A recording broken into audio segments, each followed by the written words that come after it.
En los años 60 existió una banda de rock pop reconocida por ser la banda más exitosa comercialmente y la banda más alabada por la crítica de la historia, innovando en la industria de la música, influenciando a la mayoría de las bandas que se han formado posteriormente y cambiando la historia de la música para siempre. Y hoy en Chicho platicaremos de The Beatles. Esto es Chicho, un podcast para los locos que respiran creatividad. Para los que se expresan con más que solo palabras y aman generar emociones con ideas que surgen de su mente. Aquí exploraremos piezas de arte en particular, platicamos con creativos que nos dan tips e insights sobre su éxito y discutimos temas variados dentro de la cultura pop. Únete a la conversación. ¿Qué onda, raza? ¿Cómo están? Espero que estén muy bien. Qué gusto tenerlos otra vez en Chicho Inspiration, donde nos clavamos en una sola pieza de arte, persona o trabajo en particular. El día de hoy vamos a platicar sobre The Beatles, la banda de rock pop más popular de la historia, alabada por muchos y por otros considerada sobrevalorada. Así que vámonos directo a lo bueno. A los 16 años de edad, John Lennon, influido fuertemente por el estallido mundial del rock and roll y del skiffle desencadenado por Lonnie Donegan, creó el grupo de estilo skiffle con el nombre de Quarrymen, junto con algunos compañeros del colegio en la segunda mitad de 1956.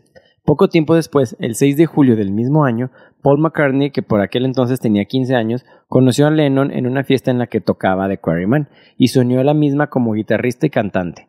Entre diciembre de 1957 y enero de 1958, McCartney invitó a su amigo George Harrison, el cual con 14 años se unió como el guitarrista líder de la formación. Poco a poco, los Quarrymen, empujados por Lennon, McCartney y Harrison, fueron abandonando el skiffle para orientarse decididamente hacia el rock and roll, a la vez que comenzaron a interpretar temas propios, algo completamente inusual en la música pop de ese momento. El 12 de julio de 1958, The Quarrymen realizó una grabación histórica de un único disco simple, interpretando That'll Be the Day de su admirado Buddy Holly y, sorprendentemente, una de las primeras canciones compuestas por McCartney llamada In Spite of All Danger.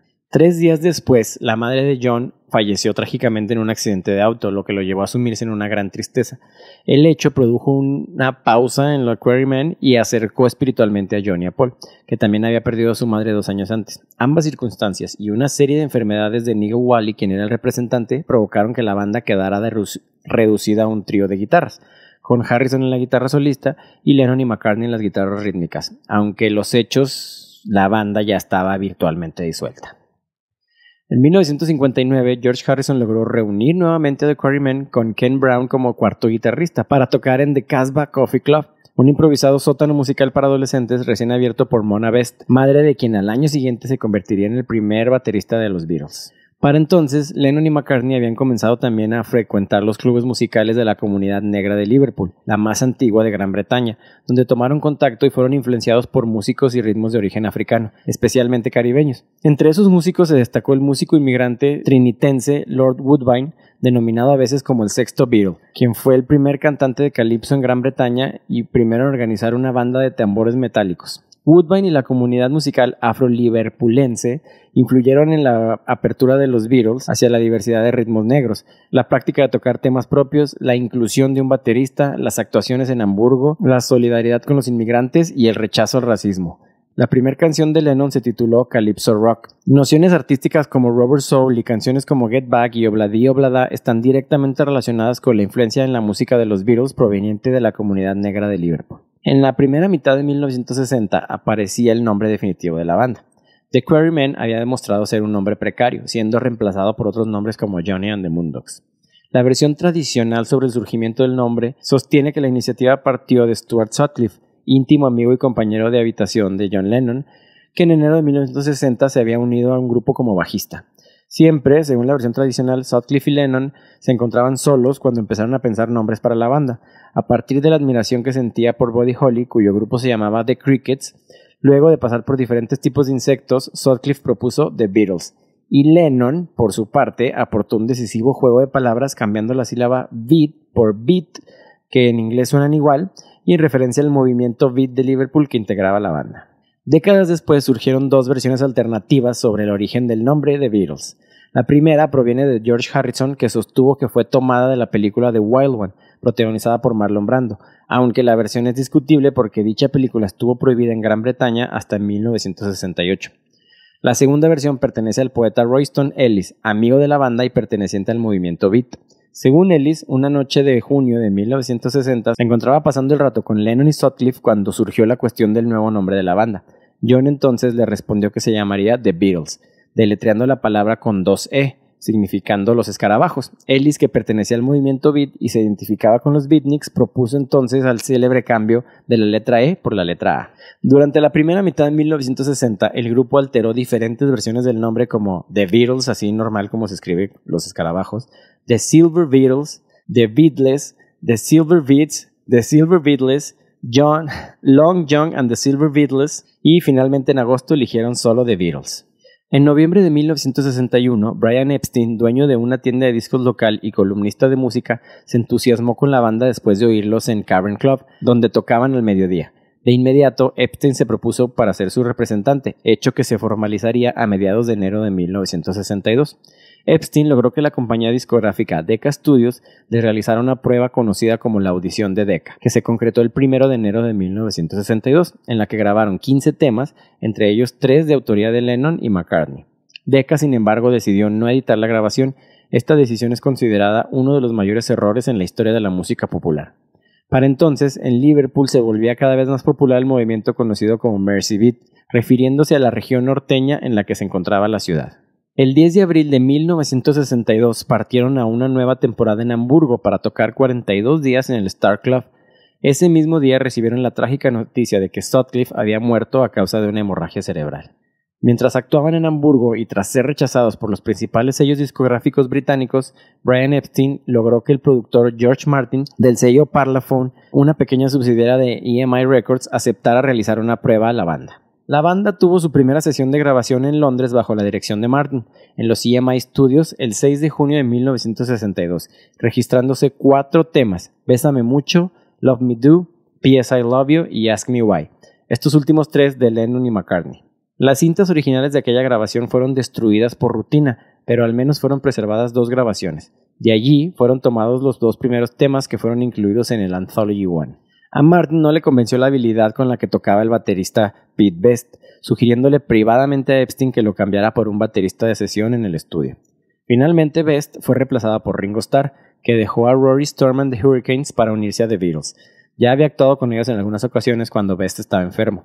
Sin embargo, Martin ya había contratado al baterista de sesión Andy White para la siguiente sesión de grabación, y White tocó la batería en Love Me Do y P.S. I Love You. Lanzado en octubre, Love Me Do alcanzó el número 17 en la lista británica del Record Retailer.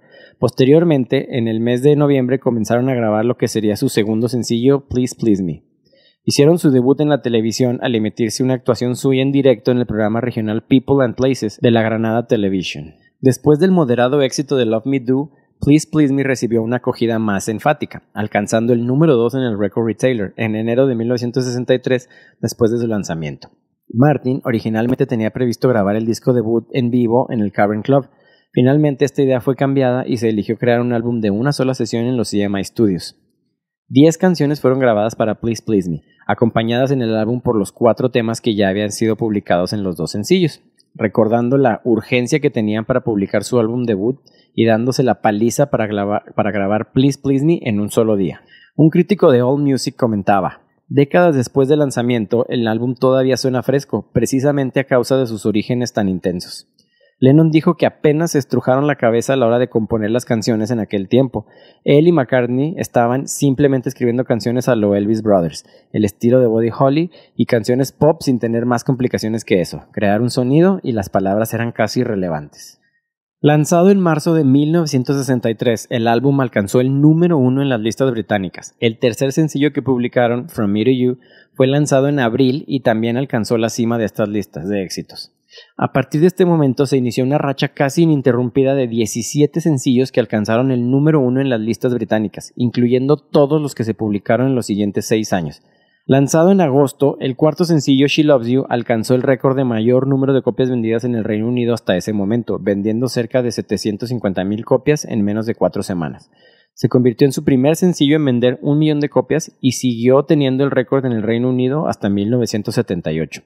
La popularidad de su música les proporcionó una creciente atención en la prensa, a lo que ellos respondieron con una descarada e irreverente actitud, que acabó por apartarse de los rasgos característicos de las figuras más importantes de la música pop y que incluso inspiró mayor interés. Los lanzamientos de The Beatles en Estados Unidos inicialmente se retrasaron por casi un año, cuando Capitol Records, filial americana de EMI, se negó a lanzar los sencillos Please Please Me y From Me to You.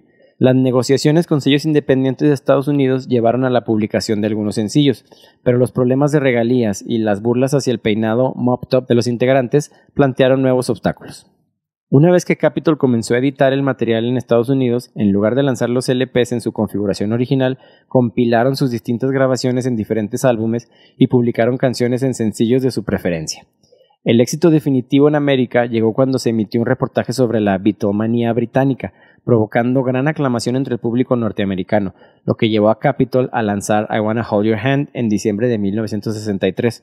El primer viaje que realizaron a Estados Unidos los Beatles estaba preparado para unas semanas después. I Wanna Hold Your Hand había vendido 2.6 millones de copias en los Estados Unidos durante las 2 semanas anteriores, pero aún sentían cierta incertidumbre sobre el recibimiento que tendrían a su llegada. Al llegar al recién rebautizado Aeropuerto Internacional John F. Kennedy en Nueva York, fueron recibidos por una multitud efusiva. Su primera aparición estadounidense se llevó a cabo en el programa The Ed Sullivan Show el 9 de febrero de 1964. Siendo vistos por aproximadamente 74 millones de espectadores, casi la mitad de la población del país en aquel entonces. A la mañana siguiente, un periódico escribió que The Beatles no podían llevar la misma musiquilla cruzando el Atlántico, pero un día después de su presentación debut en Estados Unidos, por primera vez la Beatlemanía se hizo ver en Washington Coliseum. De vuelta a Nueva York al día siguiente, se presentaron en otra gran recepción en el Carnegie Hall. Después de una semana, aparecieron en Ed Sullivan Show por segunda vez, antes de regresar al Reino Unido el 22 de febrero. Durante la semana del 4 de abril, habían logrado situar 12 de sus canciones en el Billboard Hot 100, incluyendo los 5 primeros lugares. Esa misma semana, un tercer LP estadounidense se unió a los otros 2 que ya estaban en circulación. Los 3 llegaron a los primeros lugares en las listas estadounidenses de álbumes más vendidos. El éxito que habían obtenido en Estados Unidos provocó la denominada invasión británica, la llegada de una serie de nuevas formaciones musicales británicas que lograron ser populares en Estados Unidos después de la llegada de The Beatles. El peinado del cuarteto, inusualmente largo para ese tiempo, continuó siendo objeto extraño de muchos adultos, pero ampliamente adoptado por la juventud de aquel momento. En junio de 1964 realizaron una gira internacional durante la cual la banda actuó en 32 conciertos en solo 19 días. Los lugares de actuación fueron en Dinamarca, Hong Kong, Australia y Nueva Zelanda, y en todos ellos fueron recibidos con gran entusiasmo. Starr se encontró hospitalizado después de una enfermedad durante la primera mitad de la gira y Jimmy Nicol fue el encargado de tocar la batería durante su ausencia. En agosto volvieron a visitar Estados Unidos con una gira de 30 conciertos en 23 ciudades, generando una aclamación inmensa. Una vez más, la gira atrajo entre 10 y 20 mil aficionados en todos los conciertos. Sin embargo, su música apenas se escuchaba. El sistema de amplificadores que llevaban en ese momento era pues muy poco en comparación a los equipos modernos que manejan ahorita, ¿no? Y los pequeños amplificadores Vox que usaban en aquella época tenían dificultades para competir con el alto volumen del sonido generado por los gritos de los fanáticos. Obligados a aceptar que ni ellos ni su público pudieran escuchar los detalles de sus actuaciones, la banda comenzó a aburrirse cada vez más de la rutina de los conciertos y las giras. A final de la gira de agosto, estando en Nueva York, les presentaron a Bob Dylan por iniciativa del periodista Al Aronowitz. Cuando lo visitaron en su suite del hotel, Dylan los inició en el consumo de marihuana. El historiador musical Jonathan Gold señaló la importancia musical y cultural de esta reunión, ya que los respectivos fanáticos de los músicos eran percibidos como habitantes de dos mundos culturalmente separados. El público general de Dylan eran chicos de universidad con inclinaciones artísticas o intelectuales, un idealismo político y social y un estilo ligeramente bohemio. En contraste con la audiencia de The Beatles, que eran unos verdaderos adolescentes, chicos de secundaria o primaria cuyas vidas estaban totalmente envueltas en la comercializada cultura pop, que veían televisión, radio, discos de música pop, revistas y la moda adolescente. 6 meses después de la reunión, Lennon habría de hacer grabaciones en donde imitaría abiertamente el tono nasal de Dylan y su personalidad vocal introspectiva. Al cabo de un año, Dylan procedería con la ayuda de un grupo de 5 personas y una guitarra eléctrica Fender Stratocaster a sacudirse su fama de autor folk auténtico que permanentemente llevaba en sus espaldas. Se habrán evaporado casi las diferencias entre el público del folk y el rock, y la audiencia de The Beatles mostraría signos de crecimiento intelectual. Continuando con su enorme éxito, la banda editó 11 álbumes más durante toda la década de los 60. A Hard Day's Night, Beatles for Sale, Help, Rubber Soul, Revolver, Sgt. Pepper's Lonely Hearts Club Band, Magical Mystery Tour, The Beatles, Yellow Submarine, Abbey Road y Let It Be. Aunque Let It Be fue el último álbum que lanzaron, la mayor parte de su contenido fue grabado antes de lanzar Abbey Road. Inicialmente llamado Get Back, Let It Be se originó de una idea que Martin atribuye a McCartney: preparar nuevo material e interpretarlo por primera vez en un concierto, grabarlo para un nuevo álbum y filmar sus sesiones en vivo. En este caso, mucho del contenido del disco vino del trabajo en estudio, muchas horas de las cuales fueron captadas en una película por el director Michael Lindsay Hogg. Martin dijo que los ensayos y las grabaciones para el proyecto, que ocuparon gran parte de enero de 1969, no fueron en absoluto una experiencia feliz. Fue una época en la que las relaciones entre los miembros de The Beatles estaban en su punto más bajo. Agravado por las relaciones entre McCartney y Lennon, Harrison abandonó los ensayos durante una semana. Regresó con el tecladista Billy Preston, que participó en los últimos 10 días de las sesiones del álbum y que fue acreditado en el sencillo Get Back, el único músico en recibir tal reconocimiento en una grabación oficial de The Beatles. Pensando en la localización para realizar el concierto, a los miembros de la banda se les agotaron todas las ideas, rechazando entre otros escenarios un barco en el río Támesis, el desierto de Túnez y el Coliseo de Roma. Finalmente, acompañados por Preston, llevaron a cabo y filmaron la actuación en la azotea del edificio de Apple Corps en el 3 de Savile Road, en Londres, el 30 de enero de 1969. El ingeniero Glyn Johns trabajó durante meses reuniendo varias iteraciones posibles para poder publicar un álbum definitivo de Get Back, mientras que ellos trataban otros asuntos. Martin se sorprendió cuando McCartney se puso en contacto con él y le pidió que produjera un nuevo álbum, ya que las sesiones de Get Back habían sido, según el productor, una experiencia desagradable y que había pensado que era el final del camino para todos nosotros. Se habían convertido en personas desagradables para ellos mismos como para los demás. Las sesiones de grabación de Abbey Road se iniciaron a finales de febrero de 1969. Lennon rechazó el formato propuesto por Martin de una obra musical continua y quería que sus propias canciones y las de McCartney ocuparan partes separadas del álbum. El formato final, con canciones individuales en la primera parte y la segunda comprendiendo un largo medley, fue un concepto sugerido por McCartney. El 4 de julio, mientras iba progresando el trabajo en el álbum, apareció el primer sencillo de un miembro de The Beatles en solitario, Give Peace a Chance, de Lennon, acreditado a la Plastic Ono Band. Y esta canción era el complemento de I Want You, que aparece en el Abbey Road. El 20 de agosto fue la última vez que los 4 Beatles estuvieron juntos en el mismo estudio.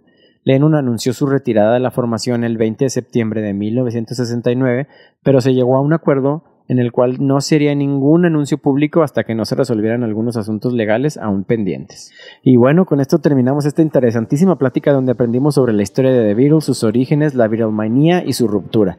En algún punto de mi vida escuché demasiado a los Beatles y es una banda que hasta la fecha me encanta, pero cuéntame a ti qué te parece su música, si te gusta, si te hace aburrida o se te hace sobrevalorada. Me encantaría leerte en los comentarios. Búscame en redes sociales, estoy como Mr. Chicho en Instagram y TikTok, y recuerda suscribirte al podcast en Spotify y YouTube y activa la campanita. Déjame una reseña en Apple Podcast y comparte una captura de pantalla en tus redes sociales cuando estés escuchando. Nos escuchamos en el próximo episodio. Únete a la conversación. Peace out.